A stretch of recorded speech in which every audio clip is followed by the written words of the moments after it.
Yan ni Baguio City Mayor Benji Magalong ato sa wayag kontak ni siya karon taon kay perting grabiha gid sus grabihas corruption sa Pilipinas ikatulo ni sa tibuok Asia ang most corrupt country ang Pilipinas tag grabiha gyud Naloko na. grabiha bi atong pangutanon dinha sa atong linya si Baguio City Mayor Benji Magalong ang lead convener sa Mayors for Good Governance. Mayor Benji, maayong buntag. Good morning, Oka. Good morning sa atong mga listeners diha. Maayong buntag sa inyo tanan. Very shocking, Mayor Benji, kay kadtong sa One News ni ni Ed Lingaw, akong gi-share, gi-repost ang iyahang balita kabahin nimo. Hastang daghana ang mga OFW ug ang mga Filipinos abroad nga makasabot og Tagalog.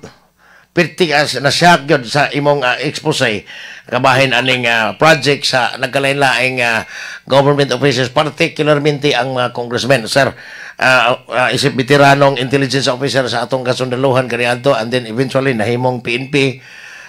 Mayor Benji, tagay mig idea nganong na-come up ni mong 50% na lang o 30% na lang ang madapat sa project, Mayor Benji. Ganito yun, Oka, ano? Ganito yun, Oka. Kasi, alam mo, itong mga information na to provided for by contractors, provided for by people who are very knowledgeable sa mga ganitong mga projects. At sila mismo ang nagsasabi sa amin. Sila mismo itong naghatag sa ako itong mga informasyon. Gi-explain nila sa ako. Kanang, first is kanang politiko will demand 25 to 40%. Depending on the amount, kanang kwan, depende yan sa amount klaseng project. Ano, for example, yung rock netting na almost 551%, isipin mo, 4,300 lang yan, pero ginawa nilang 25,000 pesos per square meter. Billion yan, ano? Dako tong markup. Anak po itong kwan at ang kasay, you know, from ang presyo lang niya 1,800 na may kita na yung yung supplier diyan, pero kasama na rin installation. Pero kanilang buhaton jack up nila tong kwan kanang detailed unit price analysis, so naging 11,720. So isipin mo na lang yan, with that the big markup, kaya nilang mag-demand ng 40%, 50%. Ganun ang ginagawa nila. Pero kung yung mga road project, maliit lang yan. Kasi well-defined na yung kanyan program of work, hindi mo na pwedeng dayain. Kanang dako, itong flood control, malaki rin yan. Kasi kanang sheet piles na 12 meters na sheet piles, ang nakalagay dun sa technical study, kailangan ang embedment o ito yung load-bearing depth. Load-bearing depth, gaano kalalim hanggang ma-reach niya yung matigas na strata sa soil. Sabihin natin, ang nakalagay doon is 9 meters nakalagay. Pero ang ilalagay lang nila is 3 meters. Ayos! O kaya kung 12 meters ang nakalagay na load-bearing depth, ang ilalagay lang nila is 6 meters lang. Ilulubog lang nila. Kasi sementohan nila. May portion pa nung embankment na hindi na nila lalagyan. At ako lagi itong kanilang porsyento diha. At kung kaya titingnan mo itong kaya kita mo yung mga billboards, project of congressman, project of congresswoman. Pero pag gumuho na yung project, katulad nung sinabi ni Presidente na gumuho na, palpak pa, yung iba gunod-gunit pa, bigla nilang nagmamadali sa patanggal yung kanilang mga billboard. Tarpulin. So, Mayor Benji, ang COA ang Commission on Audit, din naman nila kalkalon because I believe na kining Commission on Audit, doon na ni composite team, doon na yung mga engineers, na yung mga accountants o uban pa, para mo kalkalon ta yung mga projects nga gi-implementar by in the guise of flood control projects. Well, they are also subjected to temptation, siyempre. Ayay. Siyempre, kung nag-imbestiga pa, tapos may mga in-offer sa kanila, well, sabi ko nga, I cannot speak for the COA. Mm. Probably they know better, pero pati yung mga kaibigan kong taga-COA, sila rin mismo nagsasabi. Kuminsan itong mga inspectors namin, kuminsan natetempt din, sasabi nila. Grabe ha. Mayor Binji, sir, kaning ari ko sa gingong mga flood control projects, murag dubli man gud ang ginansan ini sa contractor because kuyog sa flood control projects ang desilting. Sa akong nakit-an diri sa Cebu ug other provinces from the Visayas, Mayor Binji, kaning desilting na diha ang katong mga gitawag nila og wash sand, di kanang sand and gravel makuha nila eventually baligya, pero part of that Mayor Benji is gibayaran sa gobyerno para anang flood control projects, but murag doble man ang igo niini sa contractor og sa maybe lang sa mga kongresista mangani kung kinsay proponent ini maong projects, apil na ang mga district engineers sa DPWH. How about sa Baguio, sir? Totoo yan, no? Totoo yan. We're very fortunate na wala naman kaming flood control projects na tulad ng mga embank. Yan, ano. Ang among flood control projects usually are drainage system. Tungod sa lain man tong aming terrain din sa sa Baguio. Iba naman dito sa Baguio ang flood control project. But nonetheless, tama ka dyan sa desiltation, ano. At let us say ang nakalagay sa ang technical study, ang actual technical study nakalagay 10,000 cubic meters. Pwede nilang i-jack up yan ng 100,000 cubic meters. Palabasin nila kasi mag-desilt sila during the rainy weather, tituloy-tuloy yung agos ng tubig. Dala pa rin niya yung mga Sabot ka na ko, kita kay... Kaya, pero na yung naana sila kinita sa porsyento sa embankment. Iba pa yun sa desiltation pa. Mas dako pa to. Grabe ha.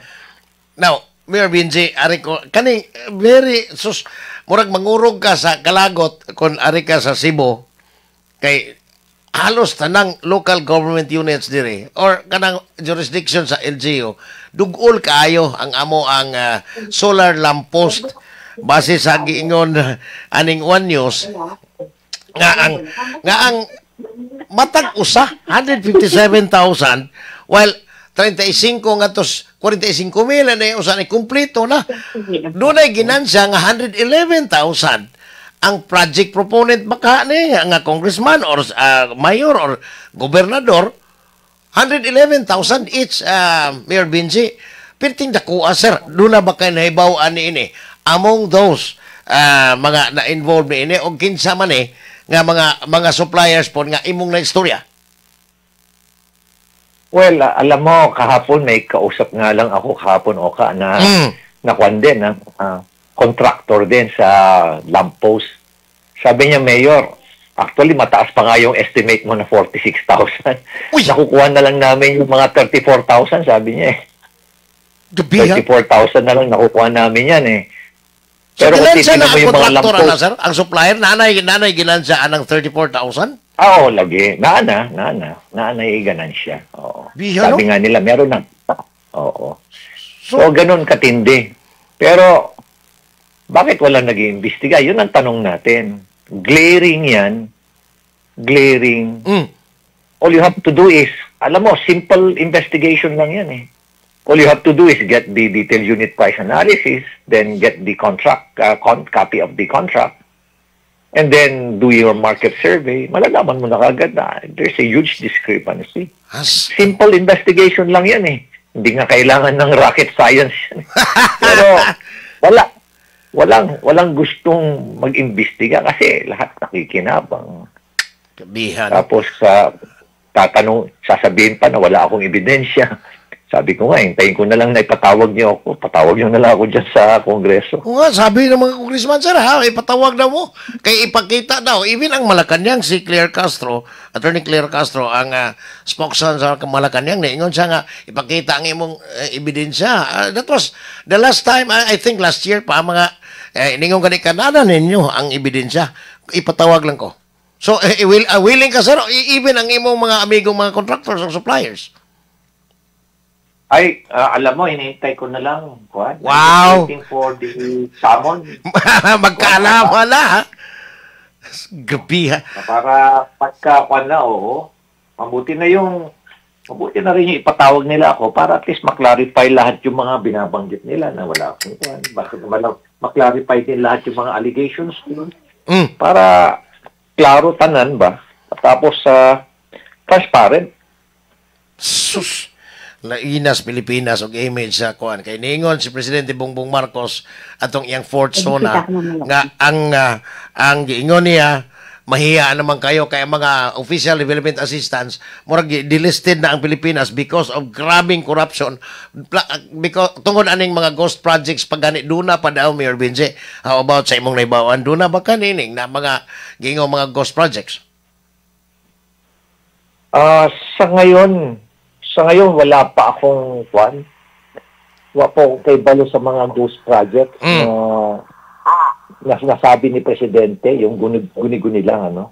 Karamihan ng mga kapag ko are actually substandard projects at overpriced projects. Stilan. Sir, when was the last time nagka-istorya mo ni sa imong former boss, Senador Ping Lacson? Kasi nasa gingon nga sa 67 ka mga kongresista nga kaniadto kontraktor ha, karon nahimong kontraktor na. Kongresista na. Ang kongresista kaniadto kontraktor na pod karong mga panahon na. Sir, nakay nahibaw-an na ni without mentioning their names, nakay nahibaw-an aning 67 or sobra pa ba 67 base sa giingon ni Senador Ping Lacson? Well, nabalitaan ko na yan as early as 2023. Uy. Binanggit na sa akin yan.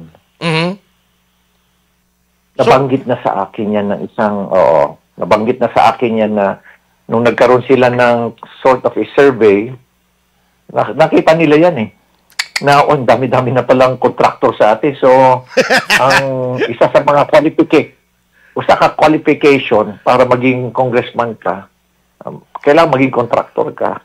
Oh.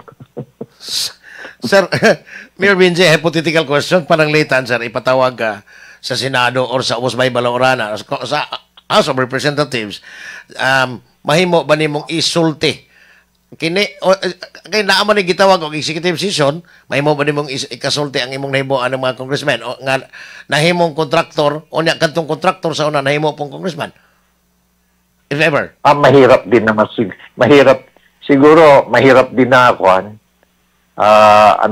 Siguro patawag na lang nila ako. Mahirap kong sagutin muna yan ngayon. Mabuti siguro patawag na lang nila ako. Pero Mayor Benji, tinuod ba nga sa 67 rin sila base sa imong information? Yung mga 77 kuan lang yan. Mga direct contractor lang sila. Iba pa yung ginamit nila yung kamag-anak nila, yung mga anak nila, asawa nila. Iba pa yon sa 67. O katong nangabang og mga contractor's license lain pa pud to. Pero ang tinuray contractor ang congressman di ay.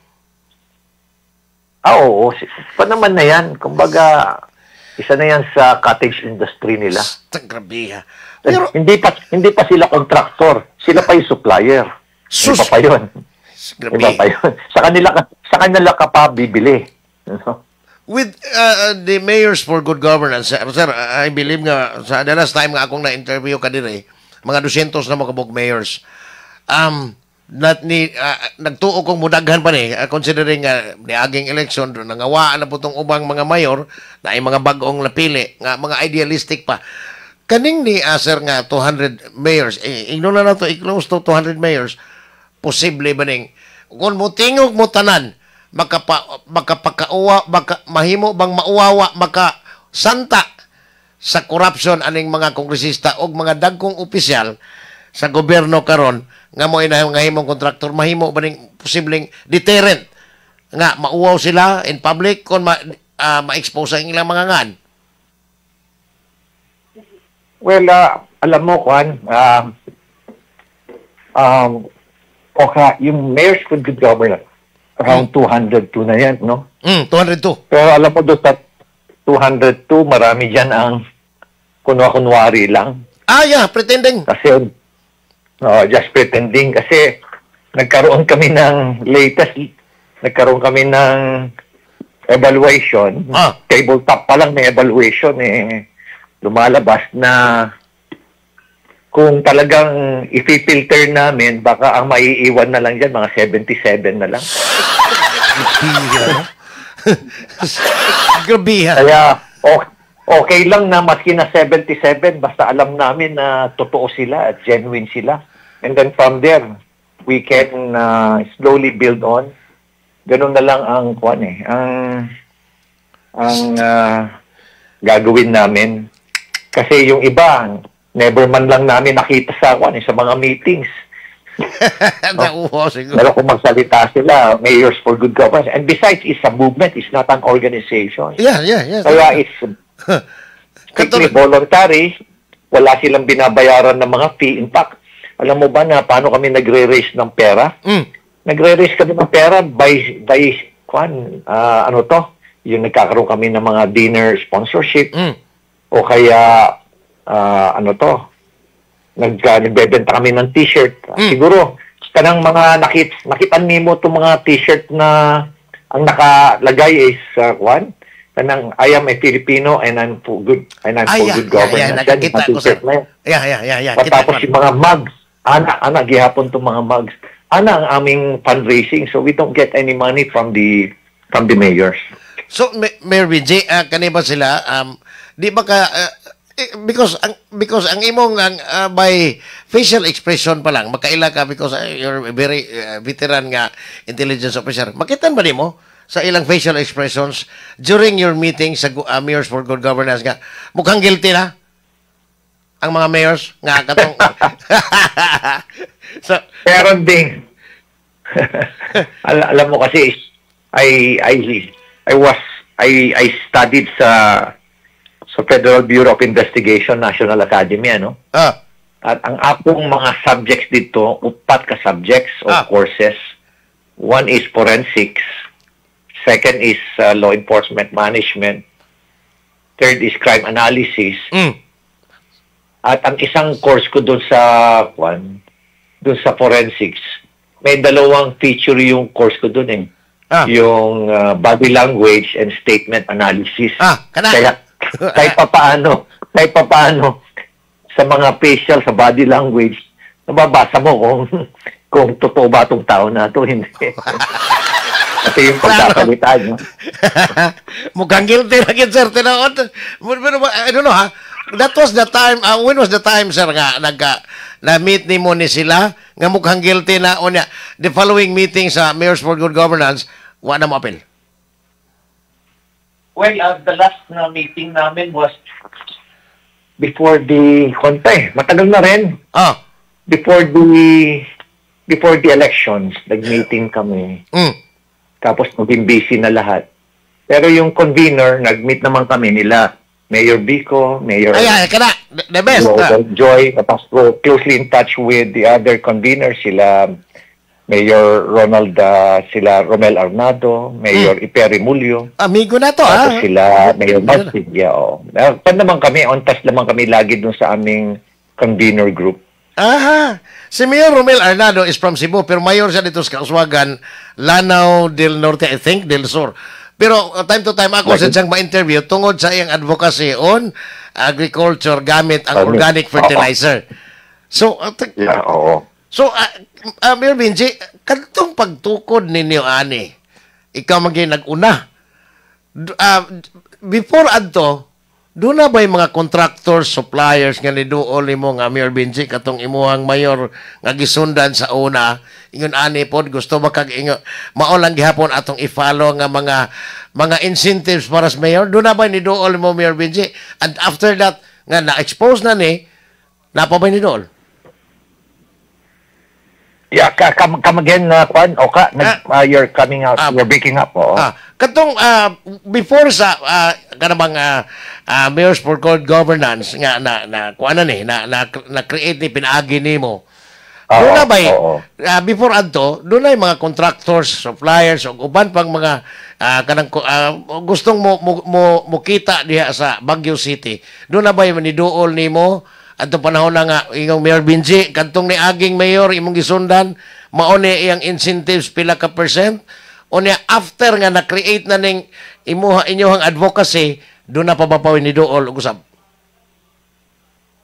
Well, alam mo ko tuloy-tuloy naman ang information regarding yung ibang mga derogatory information about certain mayors also.